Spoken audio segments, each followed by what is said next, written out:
Governador, agora nós vamos ouvi-lo. Presidente Roberto Amaral, meu colega Marcelo, a Selma, os senhores acabaram de ouvir uma exposição absolutamente científica. Ela foi uma estudiosa de sociologia, percebendo o passado, o presente e o que será eventualmente o futuro. Estou de pleno acordo com o que ela expôs, particularmente referente à juventude. A juventude está extremamente incapacitada de analisar a situação brasileira presente.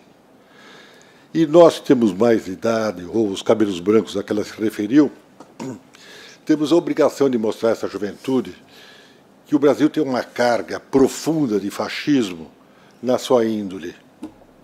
É incrível que as pessoas não percebam que a situação presente do Brasil, contemporânea do Brasil, nada mais é que o reflexo do Brasil de sempre. O Brasil das crises do Império, o Brasil das crises da República e, particularmente, o Brasil a partir de 1930, que toda vez que os movimentos sociais avançavam, que as conquistas sociais aconteciam, havia sempre a reação da direita extremada, do fascismo inerente e endêmico ao nosso país. O momento presente do Brasil é esse. Na verdade, o que houve? Uma eleição difícil, extremamente complexa, onde a vitória foi conquistada por um candidato a presidente Dilma com uma estreita margem de votos, e isso fez com que o velho fascismo brasileiro viesse à tona numa violência imensa. Esses meninos vencidos, que foram vencidos pela doutora Dilma, o que eles estão? Eles estão raivosos, profundamente raivosos. Eles me lembram momentos outros da vida política brasileira que eu, por acaso, como cidadão, vivi e assisti. A queda de Getúlio. É tão próximo uma situação da outra, aquela neurose do Rio de Janeiro, naqueles dias, e hoje o que aconteceu em muitas cidades brasileiras, inclusive aqui em São Paulo. Isso muitos não querem se aperceber. E ainda um outro ponto que nós temos que ter consciência. A crise brasileira, quem acompanha a partir de uma leitura mesmo rápida de jornais estrangeiros, percebe que ela iniciou-se numa matéria da revista The Economist, inglesa, querendo derrubar o governo brasileiro e os valores que lhe defendiam, os valores particularmente na área social. Foi uma matéria, certamente, de um ano e pouco atrás, muito significativa, que mostrava tudo aquilo que iria acontecer, e aconteceu e está acontecendo. Agora, é muito interessante perceber que todos os meios de comunicação no Brasil falam a mesma língua, a mesma linguagem, e apresentam as mesmas mensagens sempre negativas no momento presente. Mas no instante que a Petrobras apresenta seu balanço, mostrou que apresentaria seu balanço muito negativo, muito amargo para todos aqueles que defenderam o petróleo é nosso, e a partir ainda do momento em que outras situações se equilibraram, a imprensa parou de falar em impeachment da presidente Dilma. Não só porque percebeu que era uma grande tolice, como também já não tem mais interesse no impeachment. Sabe que é melhor a preservação de um governo estável, que está sendo conduzido com alguns valores que eles queriam, e, portanto, aquilo que era uma grande crise institucional brasileira, que não havia nenhuma crise institucional, como não houve crise institucional, nada foi tão artificial como esse momento político brasileiro que nós estamos vivendo, as coisas estão acalmando. Agora, outras coisas surgem do Brasil que me preocupam muito. E digo a vocês com a maior sem cerimônia. Entre as ditaduras, a que mais me preocupa é a ditadura da toga. E no Brasil, nesse momento, nós estamos vivendo um traço da ditadura da toga. O Marcelo depois pode dizer se eu estou errado ou certo. Mas tem prisão nesse país que nem o doicode fazia. A pessoa vai ao banco e é presa. Que é isso? Que coisa horrível. Então, eu acho que nós temos que começar a pensar um pouco nisso. Está havendo um exagero. É preciso ver, obviamente, a legalidade, é preciso combater os excessos no exercício dos cargos públicos, principalmente a irresponsabilidade administrativa, mas é também preciso que o Poder Judiciário tenha um equilíbrio na sua ação. Senão, isso aqui se torna um campo de concentração. Ninguém pode se mover porque todos são suspeitos. Eu estou muito preocupado com esse dado. Esse é um dado que, confesso que, no momento atual brasileiro, muito me preocupa. E aí, voltando à Selma, a nossa juventude. A nossa juventude, nesse momento, está atônica. O que ela vai defender? Quando havia Partido Comunista do Brasil, o Partido Comunista Brasileiro, não do Brasil, mas do brasileiro, o velho partidão, e havia a direita, com seus defeitos, suas qualidades, os liberais, etc., havia um choque de ideias e de pensamento. Hoje não tem. Hoje virou uma geleia real. A juventude não tem orientação. Olha, você, Rui, você precisa criar um jornal de combate. Não há mais jornais de combate nesse país. Viu, Rui? Todo partido agora tem site. Site todo mundo já se cansou. Tem milhões de sites daquela porcaria que é a internet. Ninguém vai ler nada. Precisamos de um jornal para parar e ler. Olha aqui os meus amigos do passado, a classe operária, o Hoje, Notícias de Hoje. Eram jornais que tinham uma mensagem. E a direita tinha a sua tribuna da imprensa. Hoje não tem nada, tudo igual. Pega-se os 3 grandes jornais do Brasil, a mesma manchete, os mesmos editoriais, as mesmas fotografias e tudo que vem do exterior igual. O Estado Islâmico não presta, eles não estudam nada. Tem um amigo meu turco aqui que pode me ensinar. O califado tem sido estudado pelos teólogos árabes há muito. Não é uma coisa que caiu com o colonialismo e nem algo que seja artificial. Faz parte de uma cultura, de uma tradição. De repente, todos viraram assassinos, porque a imprensa do Ocidente quer assim. É um grande erro. E nós não fazemos nada. Nós ficamos todos preocupados porque alguém fala uma série de tolices. E, no meio dessas tolices todas, surge uma ideia de uma ampla reforma política. Que reforma política? O que nós temos aí é uma democracia estável. Os governos, para homenagem à Selma, dos últimos 12 anos resistiram a tudo, aguentaram tudo. O que a Dilma tem aguentado nesses últimos meses é de uma heroína. É uma coisa horrível que se faz. Tudo está errado, todas as caricaturas estão equivocadas.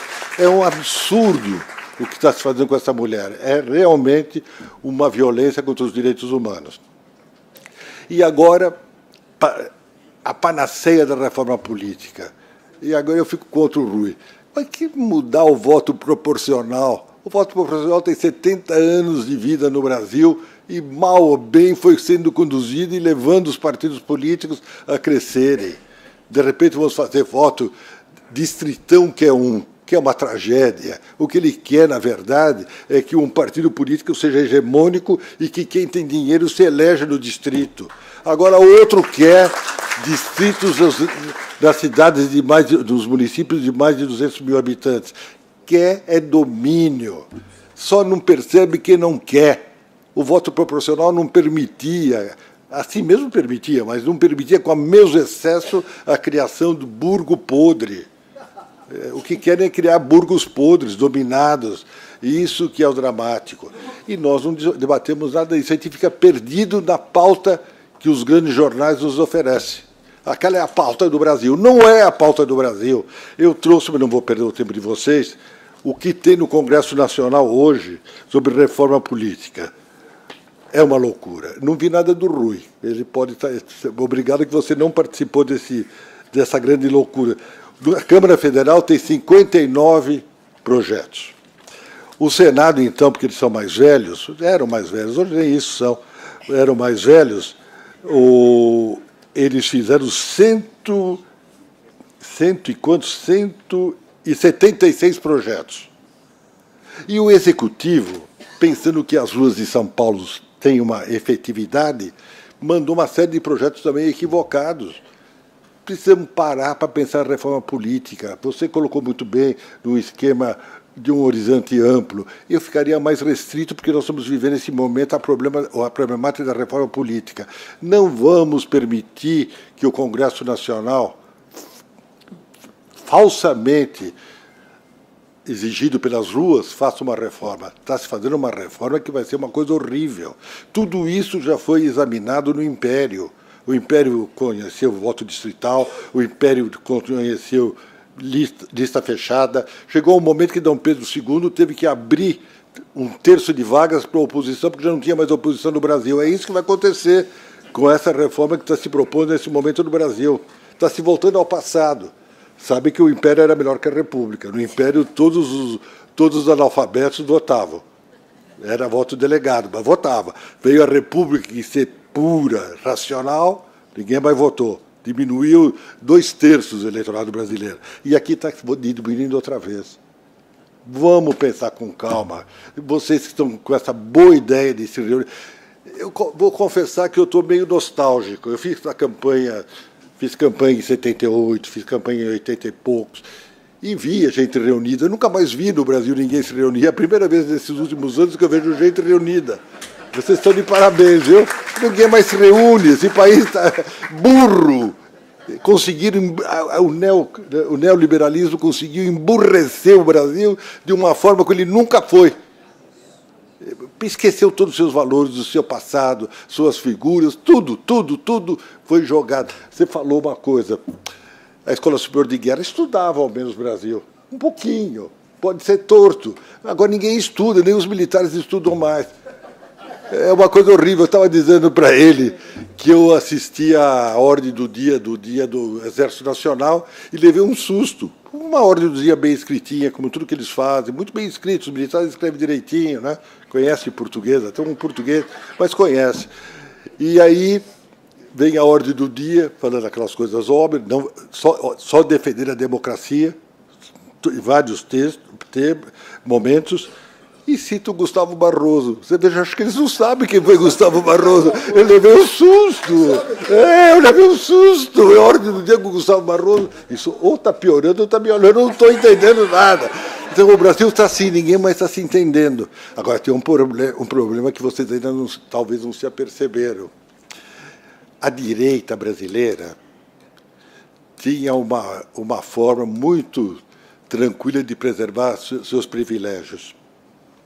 Toda vez que alguém assustasse, ela ia para a porta do quartel e virava aquilo que o presidente Geisel, que ela não gosta, dizia, as vivandeiras. Sabe o que é vivandeira, né? Você é culta, você sabe.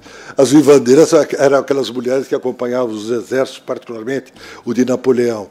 Então, a direita brasileira ia tudo para a porta do quartel, e o quartel recebia, e aí não tinha mesmo o que fazer, fazia um golpe de Estado. Como não tem mais lugar para golpe de Estado, porque eles sofreram muito com a direita brasileira está perdida, ela está tonta. Quando você lê os editoriais dos jornais, você percebe que eles perderam completamente o rumo, porque eles não têm um instrumental de impor a vontade.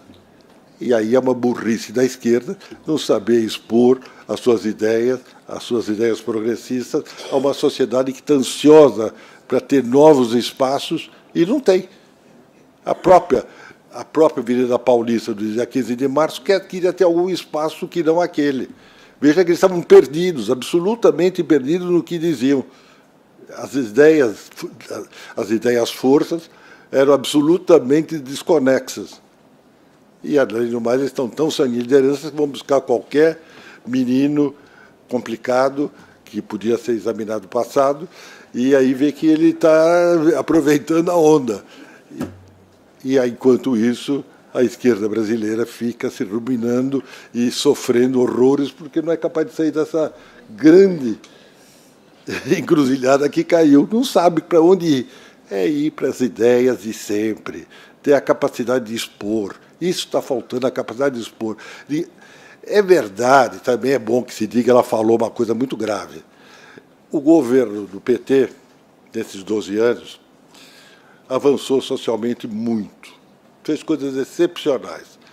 E toda vez que a gente faz coisas excepcionais, os malandros se aproveitam. Uma coisa típica é o FIES. Ainda hoje eu vi, você leu o Estadão, portanto você deve ter lido, uma compra no Rio de Janeiro foi dissolvida porque o FIES agora não vai pagar. Leu? Então vocês percebem que foi tudo falso. Quando eu vejo uma universidade com 400 mil alunos, é um absurdo, foi um erro. Nós precisamos repensar tudo isso. Avançou, foi bom, é preciso oferecer a universidade para todos. As federais foi excepcional que se abrissem muitas, mas, olha, nas particulares eu tenho muita preocupação, mas muita preocupação. Sabe por quê? Não é uma preocupação meramente superficial, é uma preocupação de alguém que pensa na cidadania. Eles não vão se preocupar em formar cidadãos, vão simplesmente formar pessoas para o mundo do trabalho, de acordo com os interesses dos capitalistas. Isso é extremamente grave. Se a gente não forma cidadão, não forma aquele que pensa, aquele que é capaz de alterar a realidade, é uma fragilidade só. É até pior. A meia cultura talvez seja pior, muito pior que a nenhuma escolaridade. Mas, meus amigos, os problemas do Brasil são tantos que a pauta seria enorme. Mas confesso que o que me preocupa no momento, o impeachment já passou a moda. Isso não acredito, nunca acreditei. Disse isso em outros momentos muito mais difíceis. O menino lá do Rio de Janeiro estava nervoso, cansado. Que acontece nas derrotas. Eu fui derrotado várias vezes, nunca pensei em agredir os vencedores, porque acho que o vencedor na democracia tem que ser objeto da tolerância, objeto daquele que foi vencido, é óbvio. Mas o menino ficou muito nervoso e os amigos dele, então, o incentivaram, mas perceberam no meio do caminho que ele tinha falado coisa de Ipanema e não do Brasil, e o abandonaram. Agora ele está sozinho e está sofrendo. Portanto, esse não é o tema fundamental para nós todos. O tema fundamental para nós todos é como estruturar a vida política brasileira dentro daquilo que nós conseguimos conquistar, que é a democracia. A democracia está conquistada, eu não vejo grandes riscos de qualquer fragilidade ao sistema democrático no Brasil, porque os militares não estão interessados mesmo nesse assunto. Eles estão longe, eles foram humilhados pela burguesia brasileira. Não esqueçam isso. Eles fizeram toda a instrumentalização a pedido da burguesia brasileira. Eu sou daqueles, como o Daniel Arão, que defende, brigo com minha amiga a Starling, o golpe foi civil-militar. E os civis levaram a vantagem, os militares sofrendo todo o ônus. E agora eles sabem que isso não pode se repetir, então não vai haver perigo. Se não há perigo dessa área, não há outro perigo nenhum. Os governadores de estados não vão fazer nenhum, até se portaram com razoabilidade. Faça-se justiça a todos os governadores. Eu não vi nenhum falar bobagem. Os senadores falaram bobagem, principalmente um vencido, falou coisa horrível, quis sangrar a gente, uma linguagem rústica, uma linguagem que não é própria do político democrático, que tem que ter consciência do problema das palavras, da adjetivação. Então, meus amigos, eu acho que ela tem razão. Ela é muito analista, ela realmente examinou com muito cuidado. Esses cientistas de esquerda são bons, sempre foram. Eles sempre foram muito bons. Olha, eu confesso que na minha juventude, eu morava na rua Conde de Sarzedas, numa travessinha, João de Carvalho. E lá era, você deve lembrar, lá era a sede do Hoje. E uma vez eles davam aula de marxismo. E um dia eu fui lá para a aula de marxismo, que era moleque de 14 anos, 12 anos, e havia um senhor forte, negro, que falava para nós, ele não estava lá amigos, camaradas, companheiro coisa de vocês, do PT. Eles eram camaradas, mas ele não falava, ele falava Tovarich, ele era russo mesmo. Então eu aprendi tudo aquilo, não gostei muito, não. Eu gosto da liberdade, eu confesso a vocês que eu tenho um profundo amor à liberdade. Prefiro um regime democrático, aberto, arejado, repleto de conflitos, de sofrimento, porque isso faz a sociedade avançar. O Brasil está complicado, mas não está naufragado. O Brasil certamente tem que avançar ainda muito socialmente. E democraticamente, acho que nós estamos chegando a um nível bom. Pena é o que o meu amigo vê na TV, fala toda semana, nós estamos muito, muito presos às grandes redes de TV. Isso ainda me assusta. O que eu tenho realmente preocupação, eu não vou perder muito tempo de vocês, eu vou terminar já. É com isso que eu tentei ler hoje à tarde tudo de novo, que são o que se pretende para a reforma política. Olha, eu acho que o que escapa de bom, isso obviamente objeto de crítica, chega de reeleição. A reeleição foi uma tragédia na história do Brasil. Foi uma tragédia. O que o Fernando Henrique fez com o Sérgio Mota é o maior crime de lesa-pátria que eu já vi. Se vocês tomarem os debates constituintes de 1891, olha, tem gente tão brilhante, e o brilhantismo daqueles homens diziam, não pode haver reeleição, porque senão nós, na América Latina, e falavam com clareza, teremos ditadores, como tem ditadores na América Latina por causa da reeleição. Onde houve reeleição, houve continuação, e é mal. A reeleição foi um erro. Acho que ela cai. Há muito. E acho que ela cai porque ela demonstrou que ela cria problemas. Segundo ponto que eu acho, e o Rui pode me dizer se eu estou certo ou errado, cai a coligação na proporcional. Porém, política é muito inteligente. Burro quem pensa que política é tolo, malandro, mas política é inteligente. Eu costumo sempre brincar que eles levaram na conversa todo o regime militar. Passaram lá, foram caçar, mas foi passando. Mas eles não vão passar agora a democracia. Eles vão derrubar, eles derrubam a coligação, mas criam uma federação de partidos. Tem uma qualidade a federação de partidos, porque os partidos coligados durante a eleição depois têm que se manter unidos na sessão eleitoral, o que está certo. Então, não cria essa confusão e essa mudança. Mas vai passar o fim da coligação, mas a implantação da federação. O que mais que eu acho que passa nessa reforma? O financiamento é um problema muito sério que eu tenho, é bom você ter levantado. Eu tenho uma reflexão que eu confesso que eu não sei sair. Se eu dissesse puramente, tem que ser financiamento público, que já praticamente é, hein?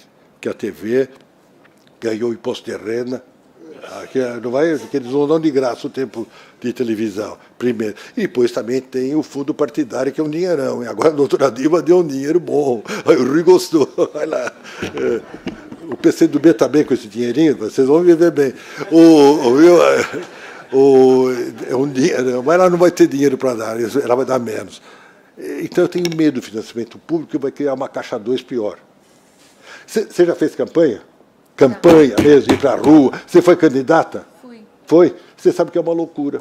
Dá um momento que o candidato fica... O Jânio, que era um homem muito interessante, dizia assim, eu vou falar, vocês me permitem, eu sei que isso é uma posição quase meio machista, o Jânio dizia, não há nada pior que o cio eleitoral. Enlouquece todo mundo. E é isso mesmo, enlouquece. Quando chega um determinado momento, o candidato fica desesperado. Você sabe disso. Ele precisa de automóvel, ele precisa de gasolina, ele precisa de cabo eleitoral. É uma tragédia. A democracia é cara, a democracia é complicada, a democracia é difícil, é complexa. Mas há um ponto que não vi nenhum fala. Ah, melhor, eu tenho que ser honesto, um fala assim, o Luiz Henrique. O senador Luiz Henrique fala. Ele proíbe a trucagem em televisão. Ou seja, a criação daquela fantasia que é o programa eleitoral. E isso eu acho que seria importante. Não vai passar, mas eu acho que seria muito importante que os candidatos tivessem que se apresentar ao vivo e falar com clareza o que pensam. Como foi em anos atrás. O marqueteiro ficou dono do partido no Brasil. O presidente do partido não vale nada. Quem vale é o marqueteiro. Quem vale é... Ai, o Rui vai ficar ofendido. O João Santana que valia, não era o Rui. Era assim, não tem jeito. O presidente de nenhum partido, quem manda é o marqueteiro. Pode perceber. Eu acho que precisa mudar isso. Não pode, não pode. A campanha da doutora Dilma, em quem eu votei, pagou 90 milhões para o marqueteiro. É muito, não pode. O outro nem sei, foi também igual, 80 milhões. Eu li, não guardei os números, não trouxe, mas é isso. Não pode. O ponto básico não é nem financiamento público nem privado, é a televisão. Ela não pode ser apresentada dessa forma. Teria que o presidente do partido, os candidatos, apresentarem o programa, apresentarem as ideias ao vivo. Nada de falso. Estou errado? Está certíssimo. O resto é tudo... Metade da corrupção... Está aí. Lógico. Vocês vejam que na campanha do presidente Lula, o Duda Mendonça contou claramente, tinha dinheiro no exterior, não sei o quê, com maior desfaçatez do Congresso Nacional. Agora, não houve isso, mas 90 milhões. Não pode, tem que acabar o que está acontecendo na televisão.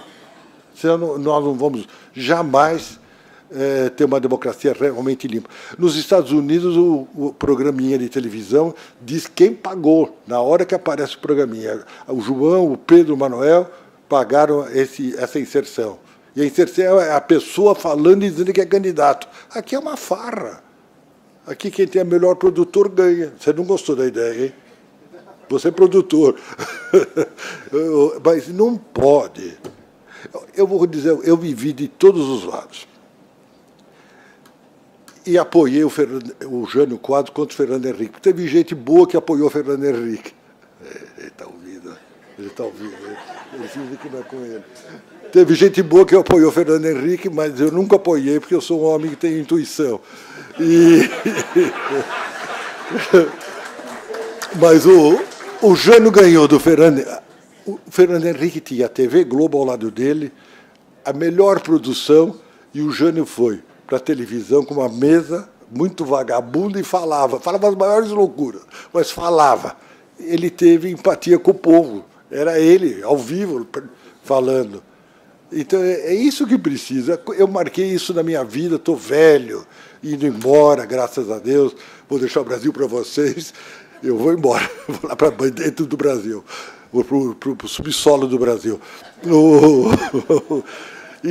Mas a televisão não pode continuar dessa maneira. O grande problema da vida política brasileira é a televisão usada pelos marqueteiros. Eles são deformadores da realidade, deformadores da democracia. Se vocês não estiverem de acordo, não tem importância. Mas é uma posição muito pessoal e muito honesta, porque eu vivi isso tudo e sei como eles são dominadores. É uma coisa horrível. O que mais que eu podia dizer a vocês? Eu estudei tanto para falar com vocês. Eu vi... A Elite Branca, mas a Elite Branca tem muito de vocês aqui. Eu tenho medo, eu posso ser linchado. Eu falo só para a imprensa, viu? Porque assim não tem ninguém perto. Mas, olha, a Elite Branca é aquilo que eu disse, a carga fascista. É profunda no Brasil. Toda a América Latina. Não é Brasil, é América Latina. Vocês já leram o Manuel Bonfim? Ninguém leu o Manuel Bonfim? Então, vocês precisam ler. O Manuel Bonfim, como todo nordestino, era inteligente. Gostou? Ele é cearense, ele fica feliz. O Manuel Bonfim é um autor que nasce por volta de 1880, por aí, né? E escreve um livro que todo brasileiro tem obrigação moral de ler. Eu dou para os meus alunos... E soube por uma aluna que a CAPES colocou na internet, porque eu disse para eles, olha, custa caro, se precisar eu empresto para vocês. Aí, na outra aula, veio uma menina e disse, doutor, não sei emprestar. Está na internet pela CAPES. Eu fiquei contentíssimo. América Latina, do Manuel Bonfim. O patrimonialismo ibérico, português, espanhol, é dramático. O português e o espanhol não nasceram para ser democratas. Eles não gostam de democracia. E nós herdamos essa carga, nós temos que perder essa carga. Desculpe, viu? Eu sei que tem português preso, mas não tem importância. É uma carga grave que veio da Península Ibérica. Aquela nobreza falsa, aquela aristocracia falsa, aquela ideia de dominação, aquela ideia de querer mandar do escravo. Quem foi o único país que fez tráfico de escravos? Agora a Líbia está fazendo, mas quem é que fazia? Só Portugal que fez. Não teve outro país que fizesse. Leia o Manuel Bonfim e faça uma... Você leu o Manuel Bonfim? Hein? Ela não leu, aí tá vendo? Ela é portuguesa. Ela disse que é para parar de falar. Viu? É censura. É fascismo brasileiro. Mas olha, leia o Manuel Bonfim, América Latina, que vocês vão gostar muito, porque realmente mostra tudo o que está acontecendo hoje e sempre aconteceu no Brasil. Desculpe por falar muito sem a menor racionalidade. Muito obrigado.